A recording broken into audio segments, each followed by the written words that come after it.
Assalamu alaikum. The question I had does slightly overlap with something that was answered with the last gentleman. It's two verses from Surah Bani Israel. Yes. I'll read the English translation. Yes, please. It's the English translation and the commentary that was given on one of the verses that Yes. made me wonder what was going on about. It says, "Call to mind the day when we shall summon every people with their leader. Then whoso shall be given his book in his right hand, such will read the book eagerly, and they will not be wronged a whit. But whoso is blind in this world shall be blind in the hereafter, and even more astray from the way." In the commentary, those who do not make proper use of their spiritual eyes in this world would remain deprived of spiritual sight in the life to come. The Quran speaks of those who do not ponder over the signs of God and do not benefit by them as blind. Such men will remain spiritually blind in the next life also. But I thought they wouldn't remain spiritually blind in the next life also. You know, as against that categorical statement of the Holy Quran and also the commentary further explaining the meaning of that declaration, you believe that it shouldn't be so? Is that what the question is? I thought that we want to, those who did not believe in Islam, they would, although they're spiritually blind in this world, they would not remain spiritually blind in the next world, because it says here, such men will remain spiritually blind in the next life also. Is that? This is the declaration of the Holy Quran. No, that is the commentary. No, the Holy Quran also says. Yes, but whoso is blind in this world shall be blind in the hereafter. In the hereafter, yes. It is. These are the words of the Holy Quran, not the word of the commentary. That was yes. Yes. But I thought they were going to be reformed in the next world. So how can they remain spiritually blind? You know this. What is explained here, what Allah wants us to understand is the fact that here we are given a chance to begin to see the light of God and to shape the destiny of our soul's future. Having not availed of this opportunity, we have ourselves created a blind soul. Now, what is a soul as relation to our life here, and how is it influenced by our actions? That is the most important question which would least lead us to the better understanding of this verse.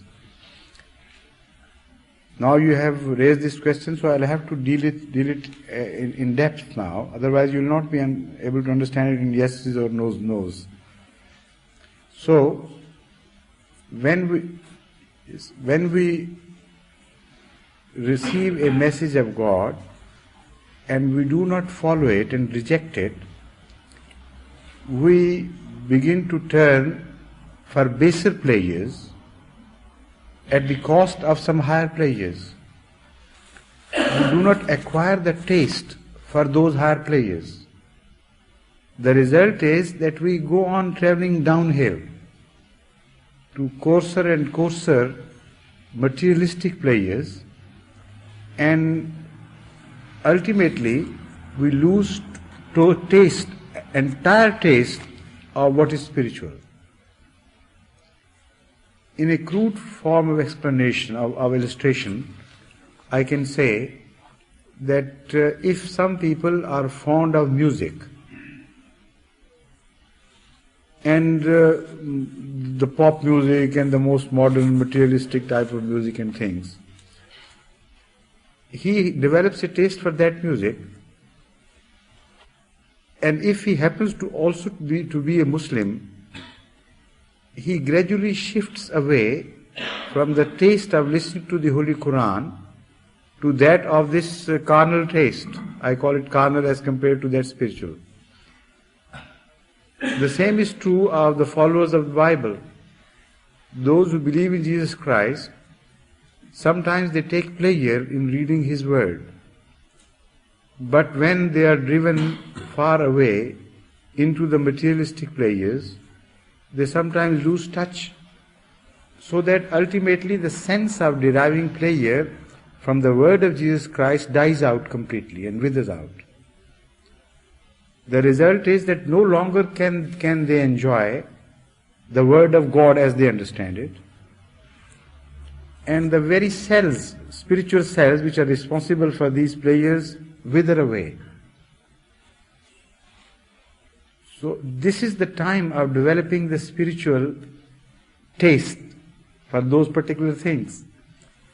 When you die not having developed that taste, you will arise again with the same deformity.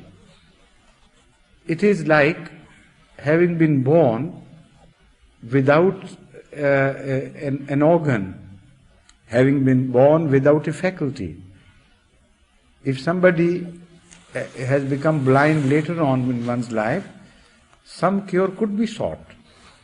But somebody who is born blind, no cure can be sought for him, because initially he has not been provided with that faculty.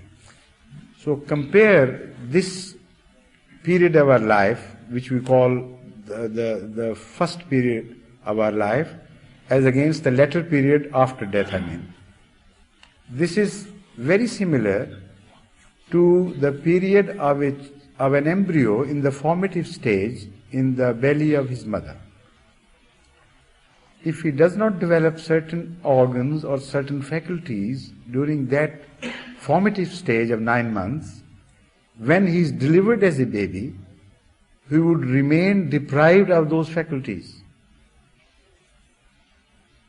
So he enters a world either blind or deaf, or without the sense of touch, or without some other faculty.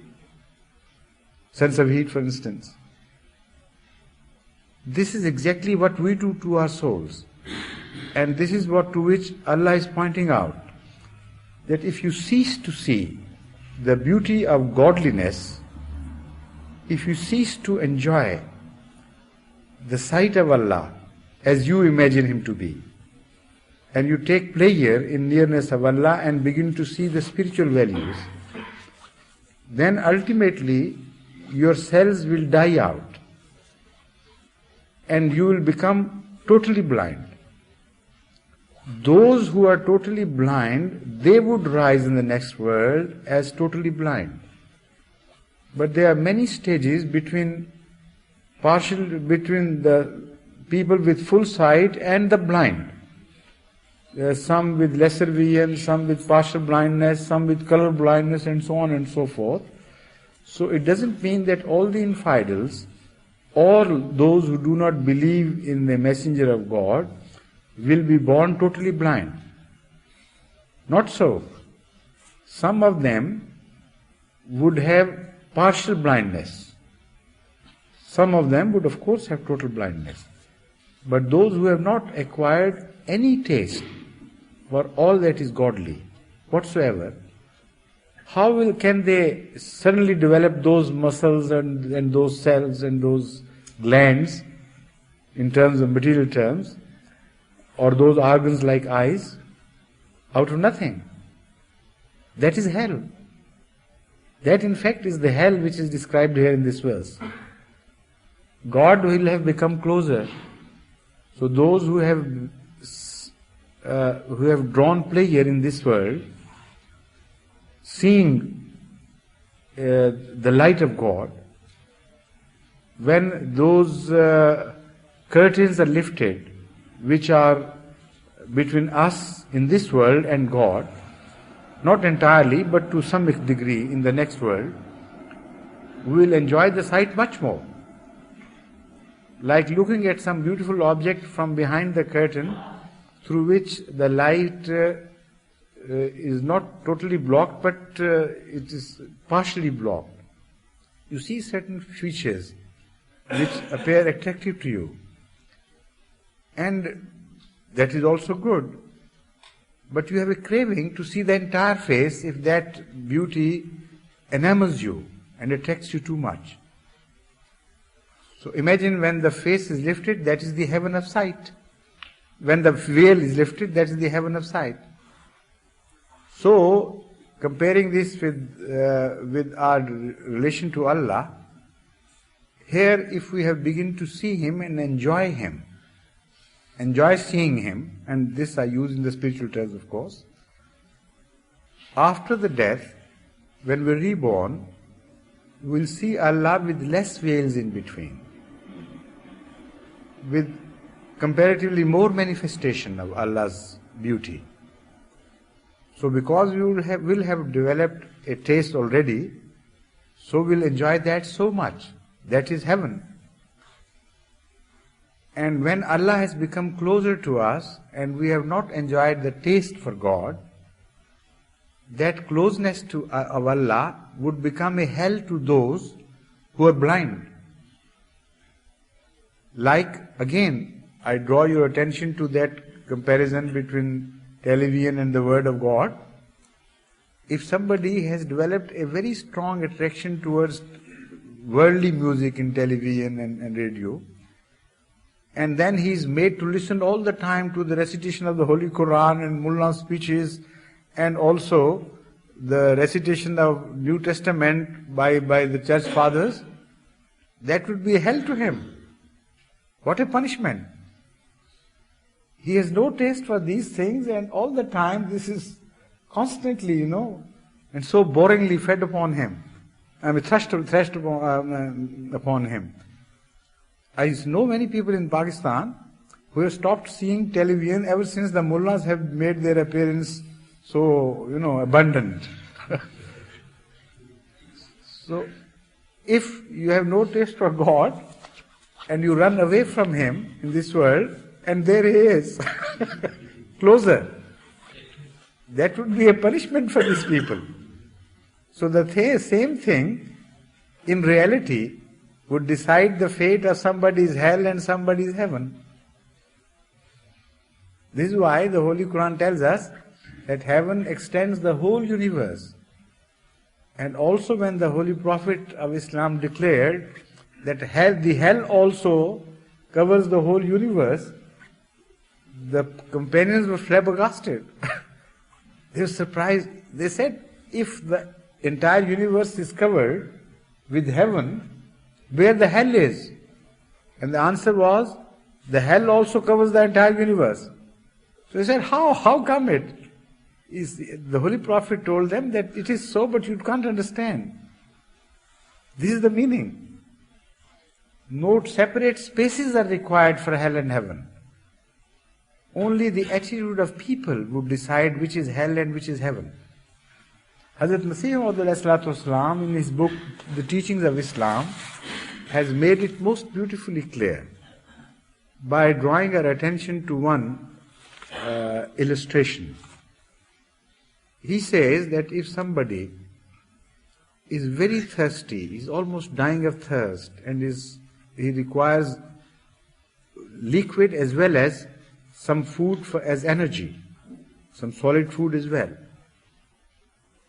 And he is also oppressed by heat. Then suddenly he is provided with a large bunch of sweet grapes, well cooled. That would be like heaven to him, won't it? Yet, at his side is a person who is so sick, he is vomiting constantly. And he can't think of anything sweet. And the same, also he is hungry, he is even devoid of energy much more than the other person, because he is also vomiting. He is throwing his liquid out and is dehydrated. And he is provided with the same heaven as in the form of that bunch of grapes. Will that be heaven to him? No. He would feel like slapping at the face of the person who insists on him eating some of the grapes. This is how the children behave to their parents when they are sick. He said, remove this, whatever you call good. I hate it. I hate the sight of it. So the same object, in the same situation apparently, when all the factors are the same except the attitude of one single person, of two different persons, makes one thing, the same thing as heaven and the same thing as hell. So when you begin to understand the spiritual terminology, then these things are no longer any problem for you. No, what I was thinking was, what I thought, maybe, because I knew that it couldn't be wrong, the Quran couldn't be wrong, I thought maybe that was trying to say just initially after they had gone, their soul had gone, that they would remain sightless, but later, because everyone is reformed, would change. The fact is that after death they would go through a very long period of qabr, as it is called, the interim period in which the souls would develop. And those who are already diseased in embryonic stage, in that period, their hellish features would further develop and come to resolution, so that ultimately they are prepared to face the consequences of their wrong acts here in the world. The same would apply to the righteous people. Their faculties with which they would die are still not enough. They have to go through a long period of development. And that development they would be provided during this long period between death and the day of resurrection, as it is called. So the Holy Prophet of Islam tells us that the righteous will not have to wait till the day of resurrection for the heaven. A taste of heaven will be given to them. A window would be opened towards heaven from which the heavenly breeze would reach us, then they would enjoy it so much. And so also the hellish people will not have to wait that long for the hell, because right from the start a window from the hell would be opened towards them, and they will have that hot wind blowing from the earth, from the hell as it is described. All these are symbolic languages. They carry messages. And the message here is this, that right from the start, because they would have died hellish, their souls will begin to feel uneasiness. And the Holy Quran draws our attention to what is happening to a child in the uterus of his mother, if we want to understand the phenomena of rebirth. This is exactly what the Holy Quran tells us. That if you want to understand how you will be raised, the Holy Quran tells us, like nafs-e wahida, like the coming to life of a single person. And then he draws our attention to what happens within the uterus. So what happens within the uterus is this, that if the child in the embryonic stage is diseased, he is restless. He is not happy and contented. Although he does not have that measure of consciousness as when the child acquires after the birth, after the delivery, yet the doctors know and they tell us, and the mother's experience, that a diseased child's behavior within the uterus is different from the healthy child's behavior.